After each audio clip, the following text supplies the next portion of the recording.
بسم اللہ الرحمن الرحیم۔ السلام علیکم۔ رجیم چینج کی مخالف عام شخصیت میجر ریٹائر عادل راجہ مشکل میں پھنس گئے ہیں۔ لندن میں ان کے خلاف کارروائی کا آغاز ہو رہا ہے۔ اس حوالے سے ایک بڑی خبر آپ کے سامنے رکھنی ہے۔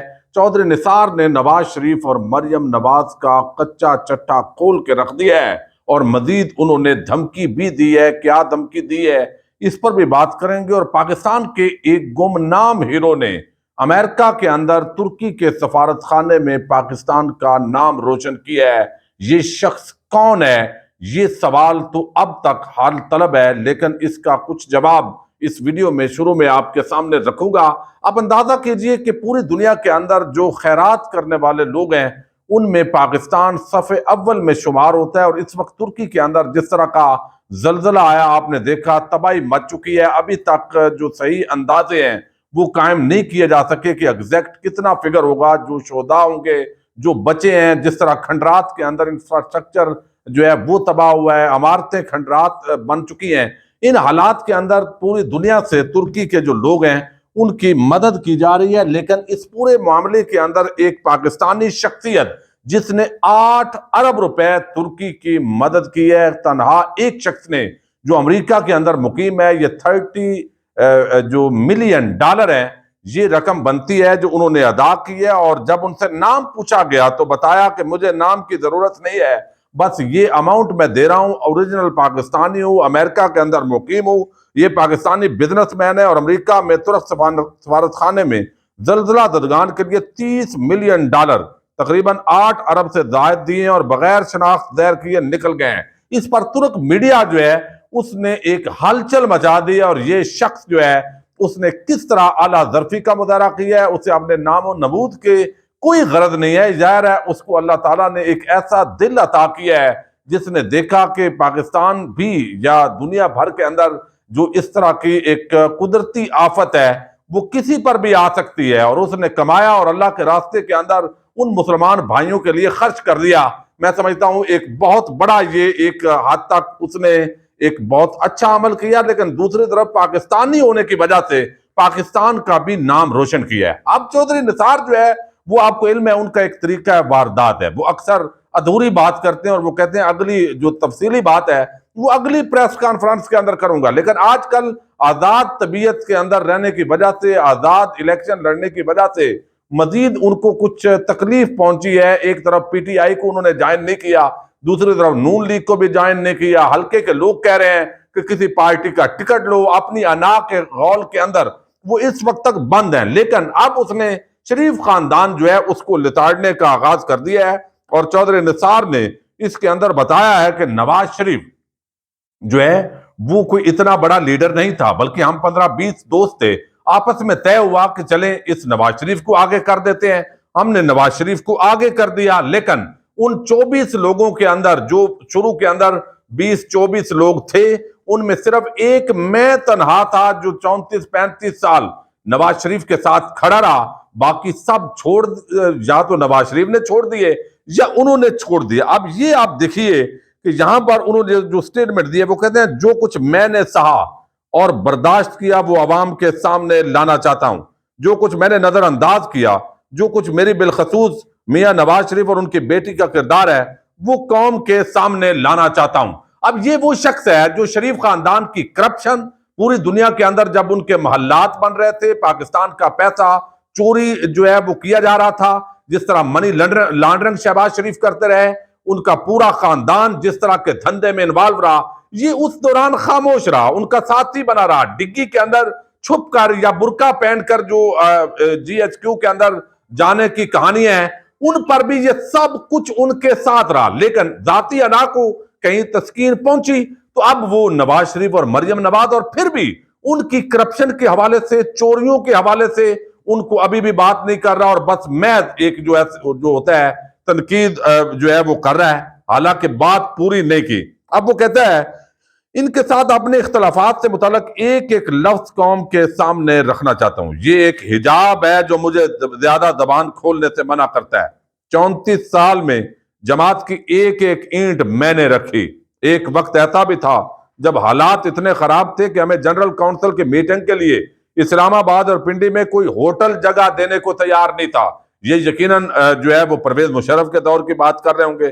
نواز شریف ہم سے زیادہ اہل نہیں تھا, ہم سے زیادہ سیاسی ذہانت کا مالک نہیں تھا, لیکن ہم 20 سینئر لوگوں کی وجہ سے وہ پارٹی صدر بنے, اور آج ان 20 لوگوں میں سے ایک بھی نواز شریف کے ساتھ نہیں ہے. یا تو وہ نواز شریف کو چھوڑ چکے یا پھر نواز شریف نے انہیں چھوڑ دیا. صرف میں ہوں جو 34 سال نواز شریف کا بوجھ اٹھاتا رہا. میں جب نواز شریف سے رائے جدا کرنے کا اعلان کر رہا ہوں تو ان کا مجھ پر کوئی قرض نہیں ہے. اب یہ دیکھیے یہاں پر جو الزامات ہیں, ساری بات بغیر انہوں نے کی, میں کچا چٹھا جو ہے وہ میں نے تھمبنیل پر بھی لگایا, کھول دیا, اور ساری چیزیں جو ہے انہوں نے کہا جی میں کھولنے لگا ہوں, بتانے لگا ہوں. لیکن یہ ان کا طریقہ واردات ہے. یہ شریف خاندان کا ہمیشہ تحفظ کرتے رہے ہیں, یہ شریف خاندان کی کرپشن کے محافظ رہے ہیں. یہ اسٹیبلشمنٹ کے ساتھ شریف خاندان کی جو ڈیلیں ہیں وہ کروانے کے اندر ان کا عام رول رہا ہے. تو ایک ایسا شخص جو ہے وہ سمجھتا تھا کہ وہ ہٹے گا تو بڑا فرق پڑے گا. وہ فرق بھی نہیں پڑا, چونکہ شریف خاندان ایک بڑے مافیا کی شکل اختیار کر گیا ہے. لیکن دوسری طرف جو ہے وہ چودھری نثار نے پاکستانی عوام کو بہرحال بڑا مایوس کیا ہے. لمبی لمبی پریس کانفرنس, اور اب چونکہ الیکشن لڑنا ہے تو مجمع سے خطاب کرتے رہتے ہیں, اور یہ ساری چیز ہے.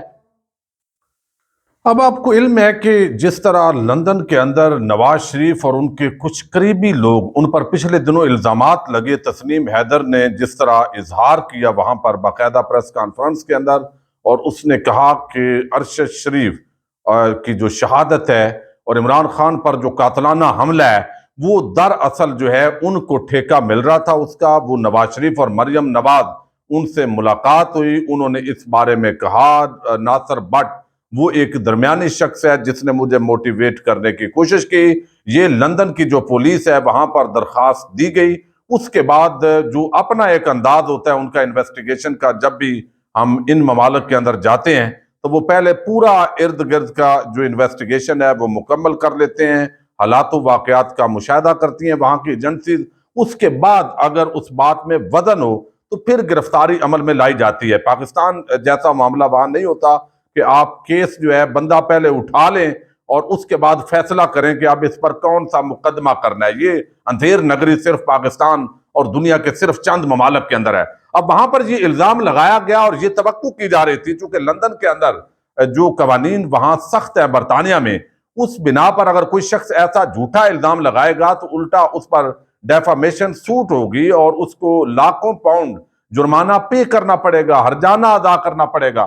تو یہ معاملہ بڑا سنجیدہ ہو گیا اس وجہ سے. لیکن اب جو ہے اسی تسنیم حیدر کے ساتھ پاکستان کے اندر ایک ریٹائرڈ میجر, آپ کو علم ہے, میجر عادل راجہ, انہوں نے اپنا یوٹیوب چینل بنایا ہوا ہے, بڑے ایکٹیو ہیں, اینٹی اسٹیبلشمنٹ ہے, رجیم چینج آپریشن کو بڑا تنقید کا نشانہ بناتے ہیں. تو انہوں نے وہاں پر جو ہے ان کا انٹرویو کیا تسنیم حیدر کا, اور اس تسنیم حیدر کا جو انٹرویو ہوا ہے اس کے بعد اب ناصر بٹ جو آپ کو ہمیشہ شریف خاندان کی طرف سے نظر آتے ہیں, اور آپ کو علم ہے جو جج ارشد صاحب تھے ان کے ساتھ کس طرح کے ان کے تعلقات تھے اور وہ ساری گیم کے اندر یہ کس طرح شامل تھے. اب انہوں نے ایک دو کیسز اور جو تھے ڈیفامیشن کے, دنیا نیوز اور کچھ اور چینلز کے خلاف انہوں نے جیت لیا, چونکہ ان پر الزام لگایا گیا تھا کچھ پروگرام کے اندر. لیکن اب ان کا حوصلہ بلند ہو گیا, پاؤنڈ ان کو مل گئے ہیں. اب انہوں نے فیصلہ کیا ہے کہ میجر ریٹائرڈ عادل راجہ کے خلاف ڈیفامیشن سوٹ فائل کی جائے. تو آج پہلا نوٹس اس کا میجر ریٹائر عادل راجہ کو اس نے بھیج دیا ہے کہ 14 دن کے اندر یا تو آپ معافی مانگیں اور یا پھر میں جو ہے وہ آپ کے خلاف ڈیفامیشن سوٹ فائل کرنے لگا ہوں, چونکہ آپ نے میرے اوپر جو ہے وہ ارشد شریف شہید اور عمران خان پر قاتلانہ حملہ جو ہے اس کا اتنا بڑا سنگین الزام لگایا ہے. اب میں نے چیک کیا کہ میجر ریٹائر عادل راجہ کا اس پر موقف لیا جائے, لیکن میرا رابطہ نہیں ہو سکا. لیکن اس کے ساتھ جو ہے وہ ان کا میں نے ابھی دیکھا وہ ایک ویڈیو ان کی آئی ہے, اور اس پر انہوں نے اس پر اظہار خیال تو نہیں کیا لیکن کچھ شعر لکھے ہیں کہ غیرت ہے بڑی چیز جہاں تگ و دو میں, پہناتی ہے درویش کو تاج سر دارا, حاصل کسی کامل سے یہ پوشیدہ ہنر کر, کہتے ہیں کہ شیشے کو بنا سکتے ہیں خارا, افراد کے ہاتھوں میں ہے تقدیر اقوام کی تقدیر, ہر ملت ہر فرد ہے ملت کے مقدر کا ستارہ. جو شعر آ رہے تھے وہ بھی پتہ نہیں میجر ریٹائر عادل راجہ کی وجہ سے الٹے الٹے اس کے الفاظ ہو رہے ہیں. تو یہ اب لندن کے اندر ان کے خلاف ایکشن کا آغاز ہوا ہے، کیونکہ اس سے پہلے بھی جب آپ برطانیہ کے اندر موجود ہوتے ہیں تو آپ کو ویڈیوز کے اندر اور تمام اپنی ٹویٹر پر، سوشل میڈیا پر بڑا جو ہے وہ پراپر طریقے سے چلنا پڑتا ہے، اور بہت سارے لوگوں کو پہلے بھی ظاہر ہے ان پر ریزرویشن تھی، تحفظات تھے. تو اب پہلا جو ایکشن ہے ان کے خلاف سول سوٹ کی صورت کے اندر اس کا آغاز ہو رہا ہے، اور تاکہ ان کے جو ولاگ آ رہے ہیں وہ بھی ظاہر ہے پریشان کن ہوتے ہیں. تو اب دیکھتے ہیں اس کا آگے کیا فردر پروسیجر اڈاپٹ کیا جاتا ہے. نوٹس بھیج دیا گیا ہے بقول ناصر بٹ کے، لیکن اس پر میں کوشش کروں گا کہ ان کا جو موقف ہے وہ بھی کسی ویڈیو کے اندر آپ کے سامنے رکھوں. اجازت دیجیے گا. اللہ حافظ.